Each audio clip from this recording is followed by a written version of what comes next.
Welcome everyone to this new series of video on D and F block elements. इस series के अंदर हम D और F block elements को detail में पढ़ेंगे और स्पेसिफिकली हमारा फोकस होगा trends in various physical and chemical properties. ये जो चैप्टर है इनऑर्गेनिक केमिस्ट्री का, this is slightly different from what you would have read in S block और P block.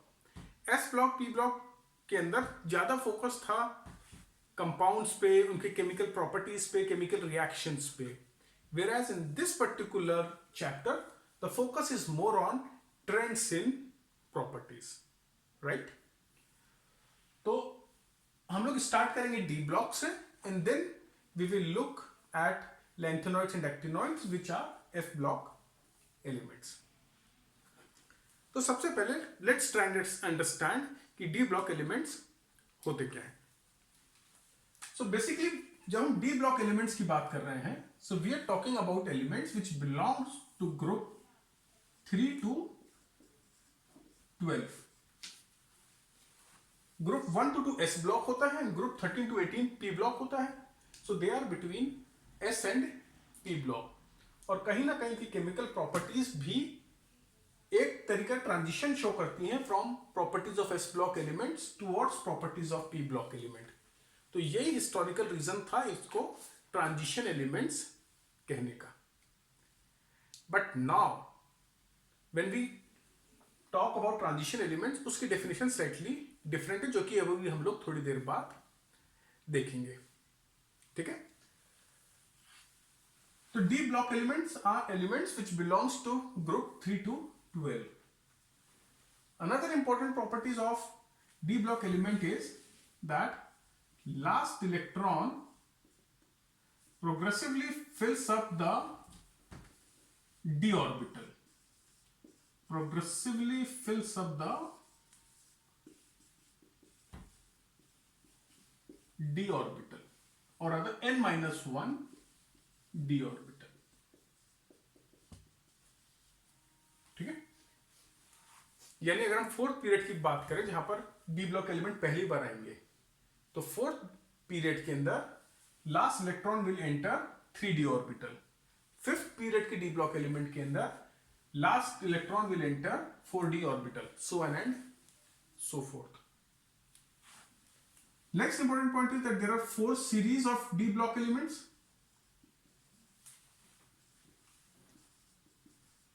And these are 3d, 4d, 5d and 6d series. यहां पर 3d denote कर रहा है 3d ऑर्बिटल जिसके अंदर लास्ट इलेक्ट्रॉन जाने वाला है. 4d सीरीज के अंदर last electron fourth d orbital में जाएगा या फोर्थ शेल के d ऑर्बिटल में जाएगा. And the general electronic configuration of d block element is n-1 d1 to 10 and ns 0 to 2. मतलब d ऑर्बिटल में या तो एक इलेक्ट्रॉन होंगे या एक से ज्यादा अप टू 10 इलेक्ट्रॉन्स पॉसिबल है. और जो वैलेंस शेल है, एस ऑर्बिटल जो है वैलेंस शेल का, उसमें 0 से लेकर 2 इलेक्ट्रॉन पॉसिबल हो सकते हैं. 0 क्यों होता है, 1 क्यों होता है, वो सब अभी हम लोग जब इलेक्ट्रॉनिक कॉन्फ़िगरेशन स्टडी करेंगे तो उसके एक्सेप्शंस में स्टडी करेंगे. पर ये चीजें हम लोग 11th के चैप्टर नंबर 2 के अंदर भी ऑलरेडी कवर कर चुके हैं. But again we will look at that concept. ठीक है. सो ये ब्रॉडली डी ब्लॉक एलिमेंट्स की एक ओवरव्यू है. ग्रुप 3 to 12 को बिलोंग करते हैं. Last electron enters n-1 d orbital और जनरल इलेक्ट्रॉनिक कॉन्फ़िगरेशन होता है उसका n-1 d 1 to 10 और ns 0 to 2. अगर हम प्रॉपर्टीज की बात करें कि what are certain common properties of all D block elements, all transition elements, तो उसके अंदर हम देखते हैं कि दे आर मोस्टली एक पैरामैग्नेटिक होते हैं. They usually form colored compounds colored ions, colored compounds, they show variable oxidation state,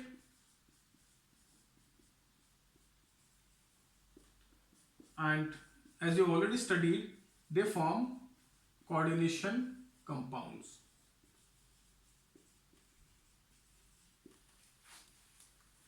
तो जो डी ब्लॉक के एलिमेंट्स हैं दे typically form coordination compound, variable oxidation state show करते हैं, +2 +3 +4 अप टू +7 तक ऑक्सीडेशन स्टेट शो करते हैं।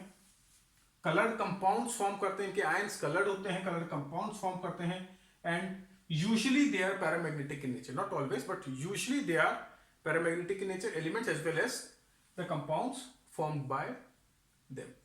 तो ये कुछ कॉमन प्रॉपर्टीज है जिसके बेसिस जो कि डी ब्लॉक एलिमेंट्स के स्पेसिफिक हैं, which are specific to D block elements. Variable oxidation state for example और भी एलिमेंट शो करते हैं which are not D block elements, but वो एक्सेप्शन है रादर देन नॉर्म। इस केस में most of the D block elements will show variable oxidation state. तो ये प्रॉपर्टीज क्यों शो करते हैं, इन सब के रीजंस भी हम इस चैप्टर के अंदर स्टडी करेंगे, ठीक है। और कहीं ना कहीं सारे के सारे रीजन उसके इलेक्ट्रॉनिक कॉन्फ़िगरेशन से रिलेटेड है। तो इस टॉपिक का जो डिस्कशन है हम लोग वो इसके इलेक्ट्रॉनिक कॉन्फ़िगरेशन से ही स्टार्ट करेंगे। But before we go into specific of electronic configuration, I would like to explain one term which is usually used in relationship with D block element, and that is transition element.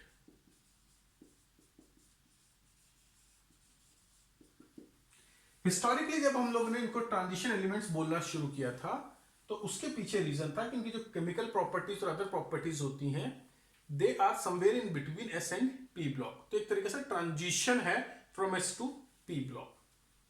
But as per IUPAC, now when we refer to an element, अगर हम किसी element को transition element बोलते हैं, so उस element के अंदर जो d ऑर्बिटल है that should be incompletely filled, ठीक है। so आज के नॉर्म्स के according any element which has incompletely filled d orbital either in ground state or in common oxidation state is called transition element। बहुत important है क्योंकि इसके ऊपर बेस्ड क्वेश्चन आते हैं कि why this particular compound is not a transition compound। okay, so transition element as per current IUPAC norms are elements which have incompletely filled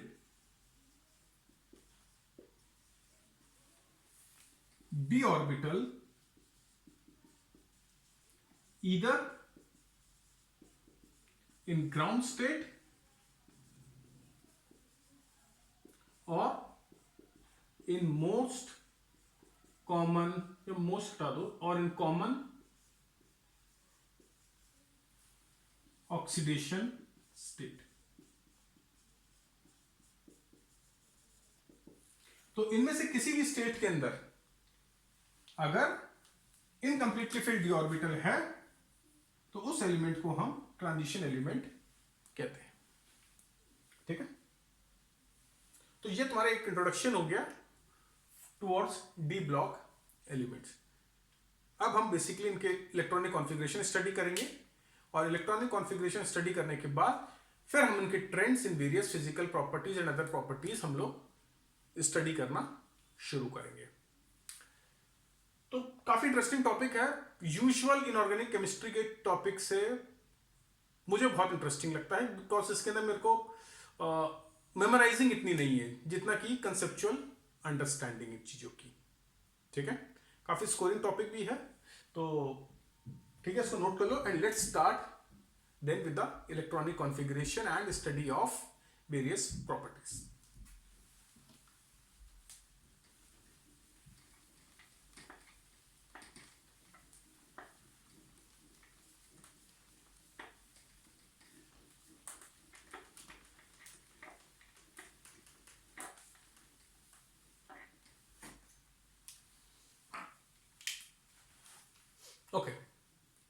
जैसे कि मैंने पहले भी कहा कि ट्रांजिशन एलिमेंट्स की कैरेक्टरिस्टिक प्रॉपर्टीज क्या हैं। पैरामैग्नेटिक होते हैं, वेरिएबल ऑक्सीडेशन स्टेट शो करते हैं, कलर्ड आयंस फॉर्म करते हैं, राइट। तो ये सारी प्रॉपर्टीज कहीं ना कहीं इनके इलेक्ट्रॉनिक कॉन्फ़िगरेशन से रिलेटेड है, which is always the case with any element, कि उसकी जो प्रॉपर्टीज होती है कहीं ना कहीं उसके इलेक्ट्रॉनिक कॉन्फ़िगरेशन का ही फंक्शन होती है। तो ऐसा क्या है डी ब्लॉक के एलिमेंट्स के इलेक्ट्रॉनिक कॉन्फ़िगरेशन में which is different from S and P block, जो कि इनकी प्रॉपर्टीज को इतना डिफरेंट बनाते हैं। So let's look at it.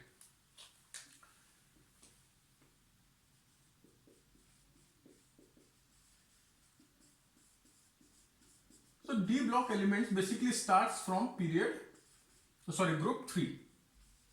तो यहां पर मेरा ग्रुप 3, 4, 5, तो यहां 12 तक मेरे ट्रांजिशन या डी ब्लॉक एलिमेंट्स होंगे। तो ये पीरियड 4 यानी 3D series, period 5 4D series, and then you will have 5D and 60। हमें मेनली अपना जो डिस्कशन है वो लिमिट करना है to 3D series and a few elements in 4D series. ज्यादा हमें 5D 6D सीरीज के अंदर फोकस नहीं करना है। Okay,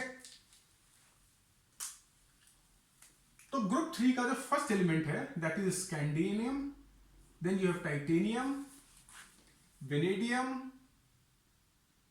chromium, manganese, then you have iron, cobalt, nickel, copper, zinc।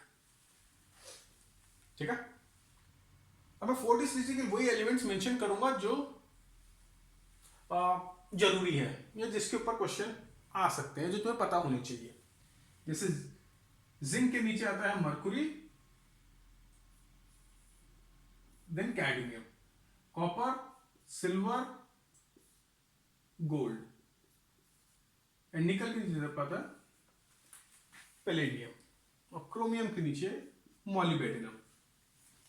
ठीक है, यहां पर तुम्हारा लैंथेनम आ जाता है, इसका इतना जरूरी नहीं कि मैंने रेफरेंस के लिए लिखा हुआ है।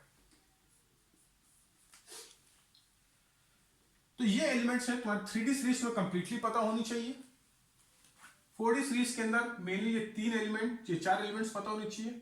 5D सीरीज में गोल्ड और कैल्शियम।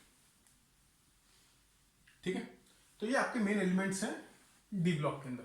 और फिर 6D सीरीज आती है जो कि मैंने छोड़ी थी, इसको भूल जाओ। उसके मतलब स्पेसिफिक एलिमेंट्स आपको नहीं पता हो तो भी कोई फर्क नहीं पड़ता है। ठीक है, ये पीरियड 4 है। स्कैंडियम से पहले आता है कैल्शियम, जिसका इलेक्ट्रॉनिक कॉन्फ़िगरेशन हमें पता है क्या होता है, 4s2, और इससे पहले आर्गन का इलेक्ट्रॉनिक कॉन्फ़िगरेशन। अब जब मैं ग्रुप 3 में आऊंगा तो जो मेरा नेक्स्ट इलेक्ट्रॉन होगा वो कहां जाएगा, डी ऑर्बिटल में। तो उसका इलेक्ट्रॉनिक कॉन्फ़िगरेशन रहेगा 3d1 4s2। अब इसके आगे आर्गन है जो कि मैं मेंशन नहीं कर रहा हूं। नेक्स्ट इलेक्ट्रॉन फिर 3d में जाएगा, 3d2 4s2 3d3 4s2। अब यहां पर आएगा आपका एक्सेप्शन, और एक्सेप्शन क्या है, जो कि हम ऑलरेडी 11th क्लास में भी पढ़ चुके हैं कि half filled orbitals are more stable. जो हाफ फिल्ड ऑर्बिटल्स होते हैं वो ज्यादा स्टेबल होते हैं। So chromium instead of having electronic configuration of 3d4 4s2 has an electronic configuration of 3d5 4s1। d5 से ये ऑर्बिटल हाफ फिल्ड हो गया, ये भी हाफ फिल्ड है, तो this is more stable than 3d4 4s2। तो यहां पर आपका पहला एक्सेप्शन है इलेक्ट्रॉनिक कॉन्फ़िगरेशन में, and that is because half filled orbitals are more stable. इसका manganese, it will follow the earlier trend, 3d5 4s2, then you have 3d6 4s2, 3d7 4s2, 3d8 4s2। यहां पर अगर हम copper, silver और gold पे again exception, ये भी आपने 11th क्लास में पढ़ा हुआ है, right? Y copper has a different electronic configuration, और इसका इलेक्ट्रॉनिक कॉन्फ़िगरेशन में आता है 3d10 4s1 instead of 3d9 4s2। 3d10 से ये हाफ फुल्ली फिल्ड हो गया, ये हाफ फिल्ड हो गया। 3d9 4s2 के अंदर वो कम स्टेबल है, ये ज्यादा स्टेबल है। And then finally you have zinc, इसको भी मैं डिफरेंट लिख रहा हूं 3d10 4s2, ठीक? तो ये इलेक्ट्रॉनिक कॉन्फ़िगरेशंस हो गए। अब यहां पर जो पैलेडियम है, इसका इलेक्ट्रॉनिक कॉन्फ़िगरेशन भी एक्सेप्शन है, ये है 3d10 4s0। तो पैलेडियम एक ऐसा एलिमेंट है जिसमें s ऑर्बिटल में 0 इलेक्ट्रॉन है और d ऑर्बिटल कंप्लीटली फिल्ड है।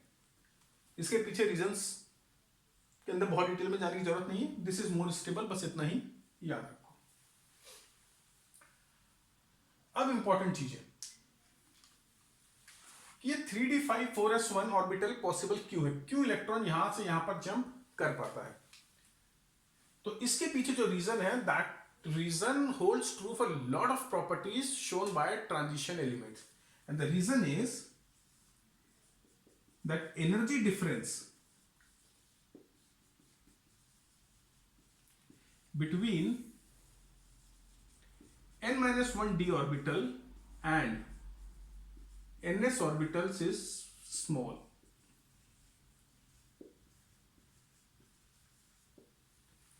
इनके बीच का एनर्जी डिफरेंस काफी कम होता है, जिसके कारण यह ट्रांजिशन पॉसिबल है।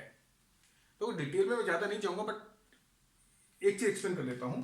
जब इलेक्ट्रॉन लेट्स से 4s1 की जगह यहां पर आता है, तो कुछ रीऑर्गेनाइजेशन एनर्जी इन्वॉल्व होती है, कुछ एक्सचेंज एनर्जी रिलीज होती है। तो जो एक्सचेंज एनर्जी रिलीज होती है इसको हाफ फिल्ड होने में, वो काफी ज्यादा रहती है। Therefore this particular electronic configuration becomes possible. आप तो बस इतना याद रखो कि half filled d orbitals are more stable, therefore this transition happens. And the main reason being that energy difference between n-1d and ns orbitals is small, and therefore chromium molybdenum has this electronic configuration due to extra stability of half filled orbital. ठीक है? तो इसके अंदर add कर सकते हैं energy difference between n-1d and ns orbitals is small, therefore chromium and molybdenum, ये जो भी ग्रुप 6 के एलिमेंट है, have electronic configuration of 3d5 4s1, and similarly copper, silver, gold has electronic configuration of 3d10 4s2 as half filled orbitals are more stable.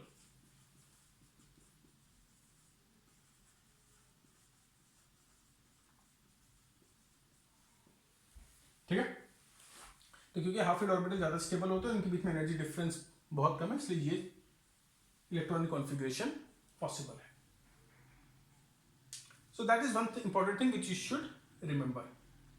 Second important thing to note over here is the electronic configuration of zinc, mercury and cadmium.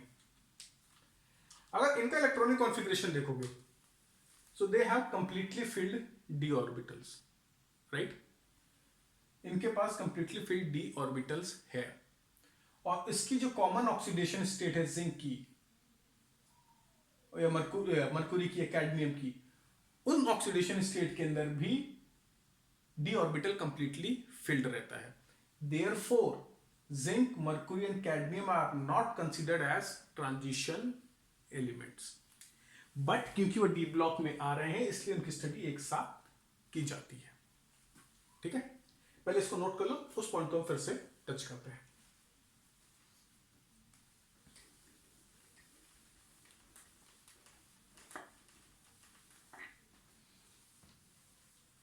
Okay what I am saying is, क्योंकि zinc, mercury, cadmium का अगर आप electronic configuration देखोगे तो यहां पर D orbital completely filled है, और जो जिंक की कॉमन ऑक्सीडेशन स्टेट है Zn2+, इसकी कॉमन ऑक्सीडेशन स्टेट है, उसके अंदर भी ये 2 इलेक्ट्रॉन गायब हो जाते हैं 4s ऑर्बिटल से, और इलेक्ट्रॉनिक कॉन्फ़िगरेशन क्या रहता है 3d10, यानी इसकी ऑक्सीडेशन स्टेट में भी जिंक का जो ऑर्बिटल है, डी ऑर्बिटल, वो कंप्लीटली फिल्ड रहता है.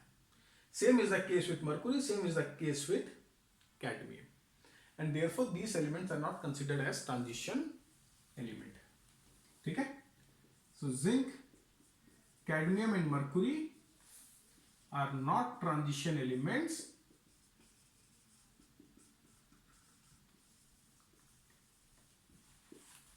as they have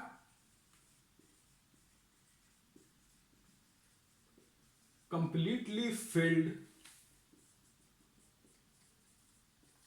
d orbitals in ground as well as common oxidation states.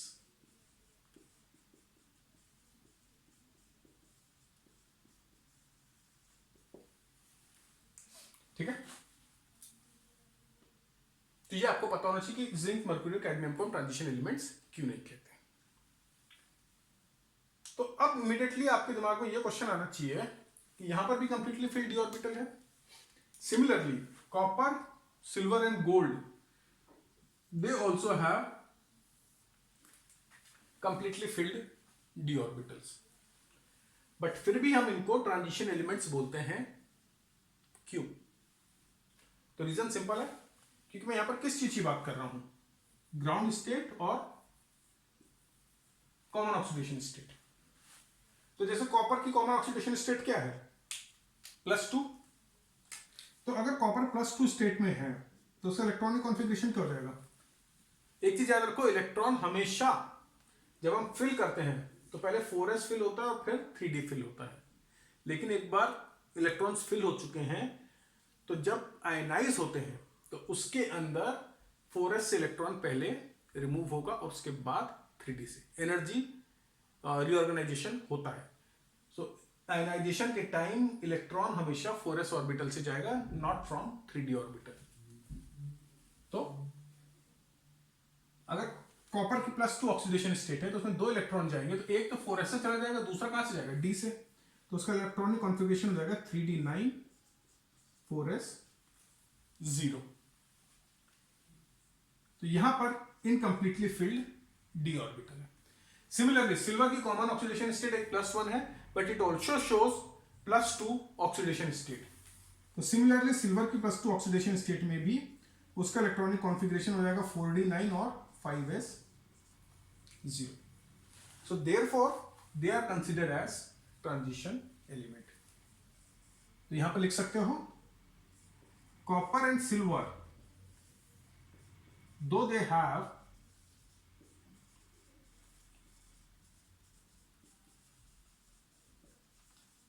completely filled d orbital in ground state,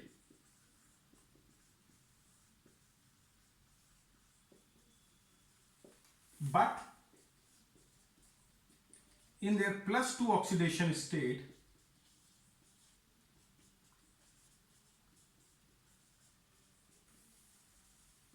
they have only 9 electrons in their d orbitals. Hence they are transition elements.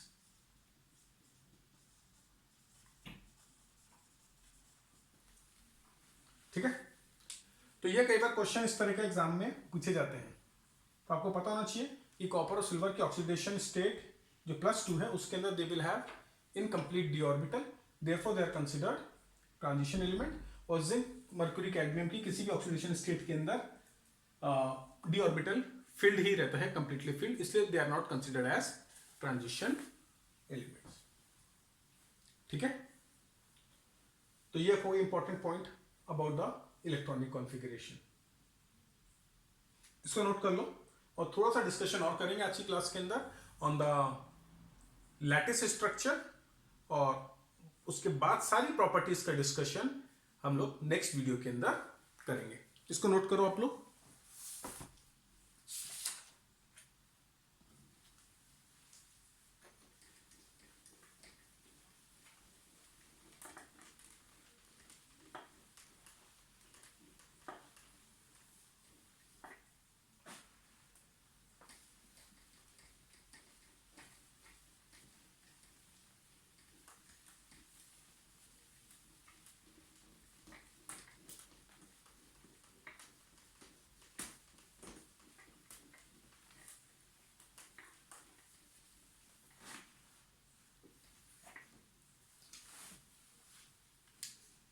Okay, so the last topic which we will cover in today's video is the typical lattice structure which these elements show। ठीक है, अगर आपको याद है कि हमने first chapter किया था सॉलिड स्टेट, तो उसके अंदर हम लोगों ने पढ़ा था कि जो क्रिस्टलाइन सॉलिड्स होते हैं वो क्लोज पैक्ड स्ट्रक्चर बनाते हैं। एंड टिपिकली हमने पढ़ा था face centred cubic structure, body centred cubic structure, cubic close packed structure which is same as FCC or face centered cubic, and HCP होते हैं hexagonal close packed structure। तो basically अब हम ये देखेंगे कि ये जो एलिमेंट्स हैं हमारे डी ब्लॉक के या ट्रांजिशन सी डी ब्लॉक के, ये कौन सा स्ट्रक्चर टिपिकली फॉर्म करते हैं। ठीक है, तो सबसे पहले हमारा आता है ग्रुप 3 और ग्रुप 4। ग्रुप 2 ग्रुप 4 स्कैंडिनियम टाइटेनियम, और नीचे फिर आपके 4D और 5D सीरीज के आ जाएंगे। ठीक है, तो ये जो ग्रुप 3 और ग्रुप 4 है दे टिपिकली फॉर्म HCP स्ट्रक्चर। तो पहले दो टिपिकली HCP स्ट्रक्चर शो करते हैं, तो ग्रुप 5 और 6, देन ग्रुप 7 एंड 8। तो ग्रुप 5 6 वेनेडियम, क्रोमियम, यहां पर आपको मॉलिबेडिनम, दे टिपिकली फॉर्म BCC। ठीक है, तो पहले तो टिपिकली फॉर्म कर रहे हैं आपके HCP, उसके बाद आपके आते हैं BCC। 7th और 8th manganese, iron, they again show typically HCP structure। Group 9 10 and 11 cobalt, निकल, कॉपर, दे फॉर्म CCP और FCC लैटिस। और ग्रुप 12 इसके अंदर HCP, पर यहां पर मैंने X मार्क लगा रखा है। इसका मतलब है कि ये जो X मार्क है ये इसके लिए, मैंगनीज के लिए। इसका मतलब कि दिखाते तो HCP है बट टिपिकल HCP स्ट्रक्चर नहीं होता, इसके अंदर थोड़ा सा वेरिएशन रहता है in terms of close packing. तो हम बोल सकते हैं टिपिकल HCP स्ट्रक्चर दिखाता है which is not similar to what is being shown by other elements. है HCP टाइप से बट थोड़ा सा डिस्टॉर्शन है उसके अंदर। तो ग्रुप 3 और 4 HCP शो करता है, ग्रुप 5 6 BCC शो करते हैं मेनली, 7 8 HCP, 9 10 11 आपके CCP शो करते हैं, और बाकी आपका बचा ग्रुप 12, तो वो HCP but not a typical HCC। अब इसमें से कुछ एलिमेंट हो सकता है इनके अलावा भी दूसरा स्ट्रक्चर शो करते हो, बट अगर हमको ब्रॉडली स्टडी करना है तो याद रखो पहले दो ग्रुप HCP, फिर BCC, फिर HCP 2, फिर नेक्स्ट 3 CCP FCC, और फिर फाइनली HCP। तो ये है आपके typical lattice structure which is shown by your D block elements. Individually सबके याद रखना बहुत मुश्किल हो जाता है कि ये हाँ भाई HCP शो करता है, CCP भी शो करता है, CCP के साथ HCP भी शो करता है।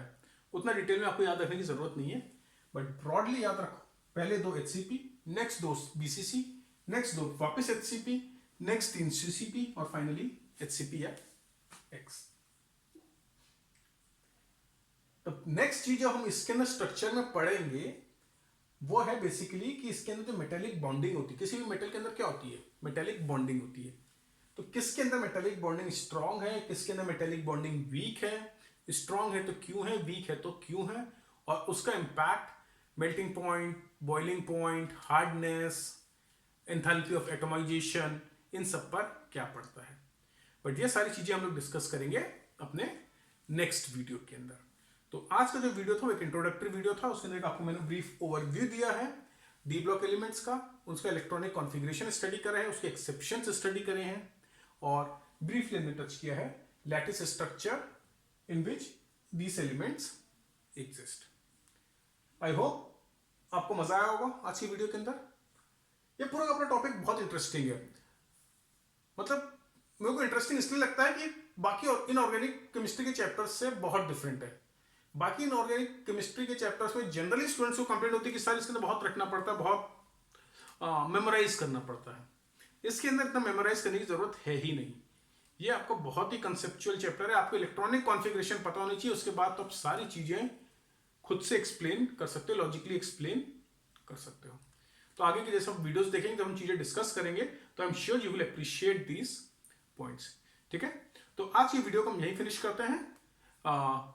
नेक्स्ट वीडियो के अंदर हम लोग trends in physical properties start करेंगे। So till then, goodbye and have a nice time.